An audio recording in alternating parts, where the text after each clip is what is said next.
Well, I guess the most obvious first question is, can you believe it's been a year since the first case hit Lexington? It's almost hard to believe because in some respects it seems like it's flown by, but in others it seems like it's just been such a drag. Well, from my perspective, this year has in some ways flown by. In other ways, it's been so full of just one challenge after the other that parts of it have been slowly flying by. Back a year ago on March 8th, when we had our first case in 2020, a lot of people said, oh, this will be over soon. There was not a lot of understanding about how a pandemic works and how long it can last with a new virus that nobody really understood. So, it's been a busy year.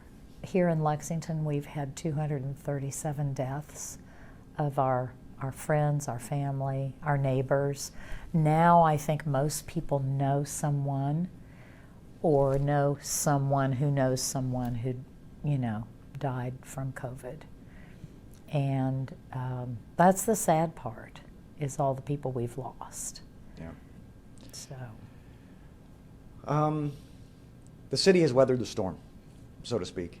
You were able to give your residents 4th of July in a socially distanced, safe way. There have been cuts, there have been things that had to be done away with. But by and large, the city has persevered. How are you able to pull it off? To a degree where the losses may be somewhat minimized. Well, don't forget, I'm a registered nurse. And nurses come from a perspective of planning and preparing, not panicking. And so from the very beginning, in fact, before we ever had a case of COVID here in Fayette County, we gathered together our stakeholders. And the idea was I wanted to hear from them, what are you doing to plan for the pandemic? These were stakeholders in every field in Fayette County, everything from business to healthcare to the airport, the universities, everyone.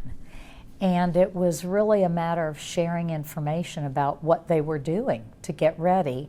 And then about, that was March the 3rd, on the 8th we had our first case. So we had already been preparing.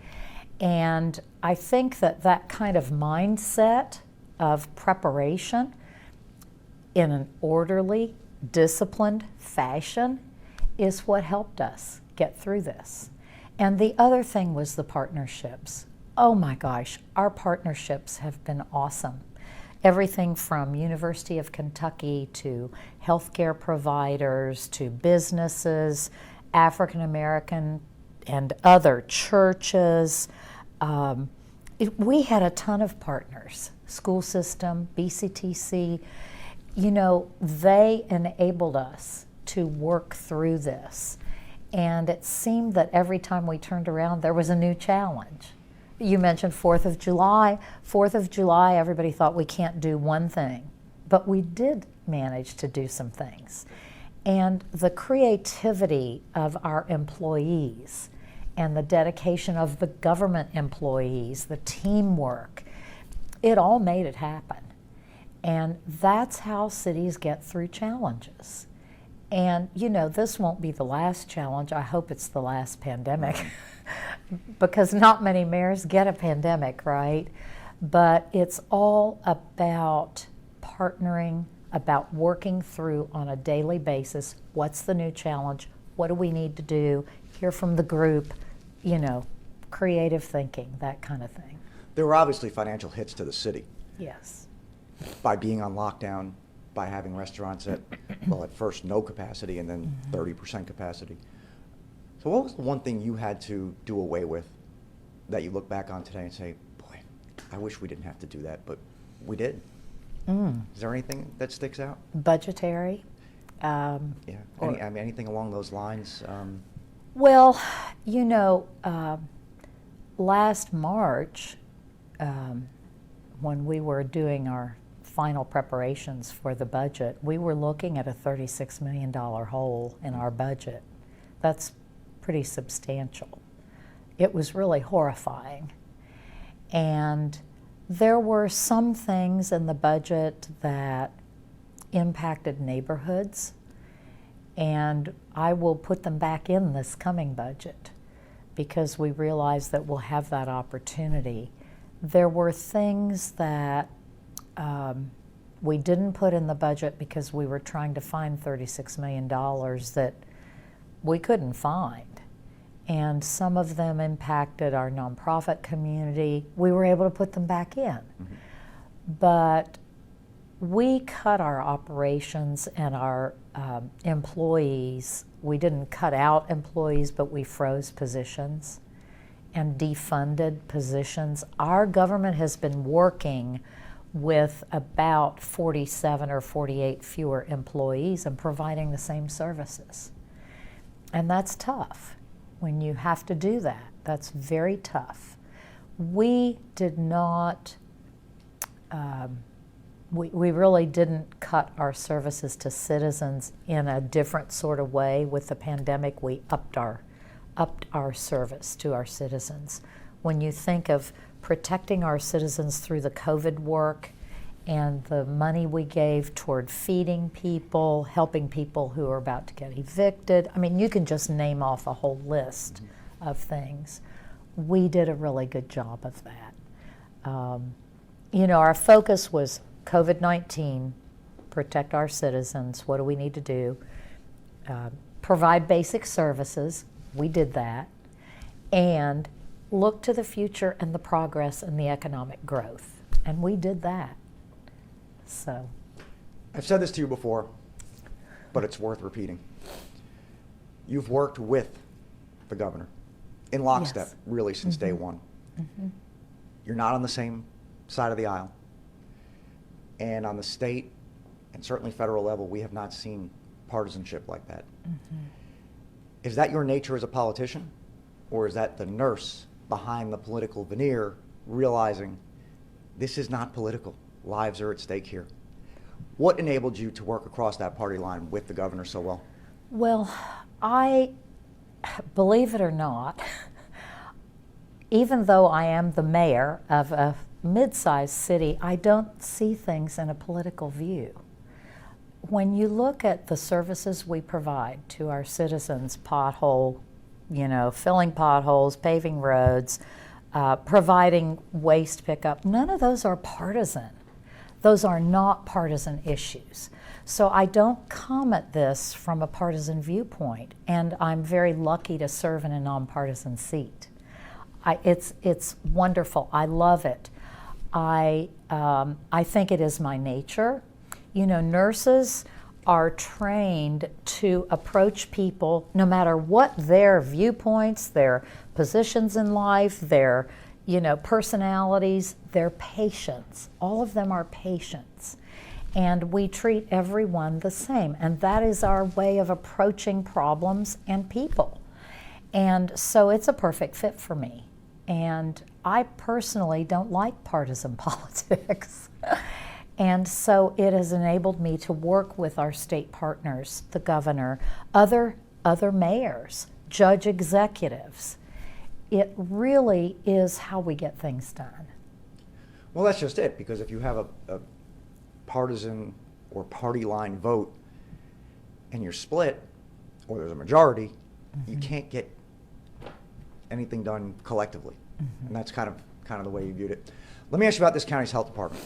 I've come to know many of their employees over the last year very well. They've taken some heat. Too cautious. To this, to that. What do you think of the job they've done, led by Dr. Humbaugh? I think that the Fayette County Health Department, Dr. Humbaugh, Kevin Hall, all of their employees have done a phenomenal job during a pandemic. We have to keep all this in perspective, and they have relied on CDC guidelines, the governor's guidelines, They have been very methodical. You know, these are healthcare professionals. They don't dare wander out into, oh, maybe this, maybe that. They keep the science in front of them, and they keep plugging away at doing the job. Right now, it's vaccinating people.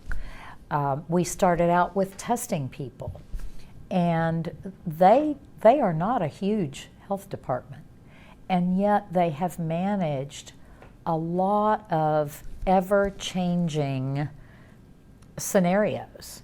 How do we do this next? How do we do that next? You know, Dr. Humbaugh and I stood up in the council chamber on March the 6th, 2020, and held a press conference. I declared a state of emergency. We had had our first case of COVID in Kentucky. And from then on, he and I both realized that this was going to have to be a very well-planned and very well thought out approach. I think they've done a wonderful job. And, you know, kudos to them. Not every health department gets a pandemic. No. And not every mayor gets a pandemic. That's right. Which leads me to my next question, because this happened not very deep into your first term. You ever think, boy, what did I need this for? Or do you genuinely love being the mayor of this city, and pandemic or not, bring it on, we'll take care of it? I love my job. And people who know me really well understand that I like a good challenge. I've never regretted for a second that I am the mayor, and it has been it has been a really huge honor to serve through a pandemic and to work with a team of people who get it. They understand we don't give up. We don't sit back and throw up our hands and say, we can't do this. This is our city. This is our challenge of a lifetime, I think. So no, I love it. I think that my success is only because of my team. My team is what makes it what it is. You said in response to an earlier question that because of your background in nursing, you understand pandemics a little differently. Mm-hmm. So as we sit here a year after the first case in Lexington, would you have said a year ago today, yeah, in 1 year we're still going to be dealing with this? We may have vaccines, we didn't know then for sure, but yeah, we're still going to be hip deep in this, so to speak. A year ago I didn't really have an idea of the timeline, but I did understand that we had to have vaccines before we could get out of the pandemic. I don't know that that was on everybody's radar, every citizen's radar, but that's how you get out of a pandemic. And so it's phenomenal that our scientific community was able to develop vaccines so rapidly. It was their total focus. Mm-hmm. And so I'm not surprised that we're still in it, but I didn't really have an idea of, a time frame for it.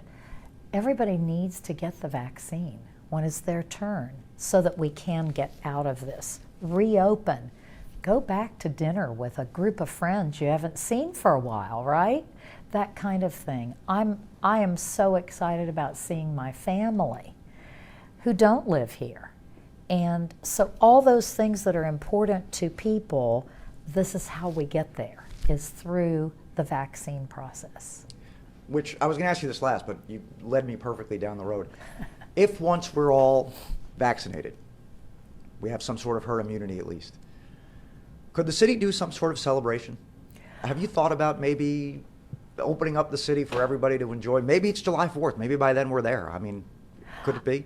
I have already been thinking about what do we do when we reach this community immunity to celebrate our citizens, to thank our citizens, to say, hooray, we're back. And so we will do something. I don't know when it will be yet. Because we have to get there with enough people vaccinated. But yes, we are really excited to look forward to a celebration. Thank our businesses, our business community for standing strong. Yes, we've lost some businesses, But in general, they have been strong. They've been wonderful partners. Everybody, we need to celebrate our people. And now you just led me down the road to the next one. And if you don't have the exact numbers, that's fine. Do you know offhand, though, within the city limits, how many businesses roughly have been decimated by? I don't know how many businesses have closed during the pandemic. We do know, all of us know of some.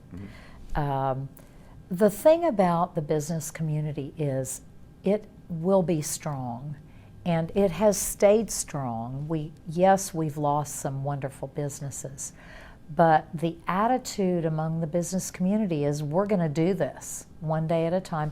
We have been supportive in lots of different things, everything from allowing them to open up on patios and parking lots to serve in restaurants, and to suspending the alcohol license fee, to the PPP loans, making them tax deductible, all kinds of support. So our business community will come roaring back. And I'm a great believer in our strong economy here. It is strong for one reason, because we have a diverse economy. We aren't reliant on only one kind of business. So let me ask you this. You said earlier $36 million shortfall.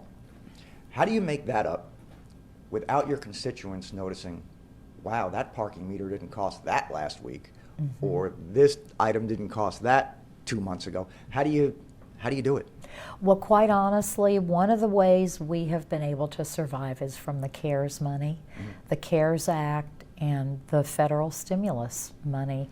There is no doubt that it helped us weather through this storm. When, think about it, our businesses, we were closed down in late March, April. That's a huge hit to revenues. So we were thankful and grateful for the support of federal dollars, and we used it widely across the board, not only for business stimulus, but for feeding people, for housing people, for helping people not be evicted. I mean, we saw that our job was to help people first. So lots of that money went into the community. And I'm very proud of that our government focused on our people and the health of our people. And so we are thankful for those federal dollars. And more coming now through this next round, which the Senate just... We think so. Yeah. We don't know how much, but we'll work through that when we get it. There's a retired radio host in New York I listen to, and he's big on horse racing. And I just happened to be in the car when he happened to say that Lexington, Kentucky is the hidden gem of this country. And people come here and they don't leave because of how fantastic it is. And he's, spouted many reasons why. Do you feel we're still that hidden gem, or will be soon once again? We are still the hidden gem. If you think about the pandemic and all the people in need, then you think about our citizens who stepped up. They donated money, they donated time, they donated goods to help those less fortunate. Our city is unbelievable. Our people are friendly. One time someone told me they were brand new in the community and they had walked down Main Street and somebody said hello to them. And this person told me, I didn't know who it was. I said, well, that's Lexington. We're a friendly community. We want to help others. Do you have anything on your talking points there that you want to hit that we can roll off of real quickly? I want to give you an opportunity to... Yeah, I just want to emphasize that our focus has been helping people get through the pandemic, become a healthy community, in other words. Basic services, keep basic services going to the citizens, and then focus on the economy and progress on the economy. Those three things have been our major focus. And it's just been a day-to-day piece of work that we have done. There's probably been a lot of scenarios over the last year where you said, or trying to do something or salvage something, a lot of people would say, "Hey, we can't," but you couldn't do that. In your position in the last 365 days, you really didn't have an opportunity to say, "We can't." You probably more likely were saying, "We have to find a way." Do you find yourself saying that a lot? Well, I'm an optimist, so I see the glass as half full, always. And I think of early on last year, one little example is golf. What happened was, when the economy shut down, people mobbed our golf courses, not to play golf necessarily, but to be outside with people. So we said, uh-oh, 4,000 people on the golf course at one time is not a good idea. We just turned it right around. And our Parks and Rec folks said, here's how we can kind of put some controls on it. And we did. We always looked for a possible solution. And that's the key, I think, to getting through these kinds of challenges that are highly unusual, and being creative and not looking at something and saying, we can't do that. Looking at something, asking the team, how can we do this? Just a couple more. During this pandemic, as if that wasn't enough, we also dealt with a summer of high racial tension because of what happened in Louisville, Minneapolis, spilled into the streets of virtually every major city in America. Do you like the way the city came out on the other side of that, and where we are now in terms of that list of demands, the things you presented a couple of months ago to me out in the lobby? Do you like where we are in terms of that? The summer we had 59 days of protest here, and the summer for many people was very disturbing, but what it showed me was a need. And so I approach things in kind of a logical way, so it seemed to me that a group of citizens could help us find our way through this to make recommendations. And that was the birth of my Commission on Racial Justice and Equality. And those citizens worked all summer long and brought really good recommendations, and we're moving forward on them. And that to me is how you approach a problem. Is you don't throw up your hands or throw out ideas and say, we're going to do this. You ask a group of people to work on it for you. And don't forget, then we had 3 major winter storms, one right on top of the other. And so, we just, the way we approach things is the way I like to approach challenges. You just look at the information and you say, what do we need to do next to solve this issue? And so I'm very happy with the way things have turned out, the way we've moved through this year, which has not been easy, but we've done it and we'll keep doing it. Last question. Your office offered this today. You could have held a press conference. You could have done it that way. And I know you're going to do some others. Why on the anniversary? What was important to you about talking to your constituents about this city, where we stand 1 year after our first case? There were several things that were important to me about today, March the 8th. It's easy to look at these statistics. March the 8th, 2020, our first case in Lexington. That was a person with a name, a person who had a family. We've had 237 deaths. Those were all people. They all had families who more than likely couldn't be with them at the end of their life because of COVID. I mean, it's very sad. And to me, it was important to kind of memorialize this year and help people understand how well we have moved through it, even though it has had great sadness, great tragedy to it. And, we always need to remember our history and how we've moved through our history and what we've done together. So that's why it was important to me. Let me ask you this one last one. Over the last 365 days, does Madam Mayor have any regrets? Anything you'd like to have a redo on? I have no regrets over the last year. You know, I've worked through a lot of tricky challenges, and I'm the kind of person who I might have an idea of how something might need to be, but I listen to my team, and when they give me other information that helps me go a different direction, I'm not afraid to change. You know, I think frequently leaders get in a situation where they only want to hear the good news.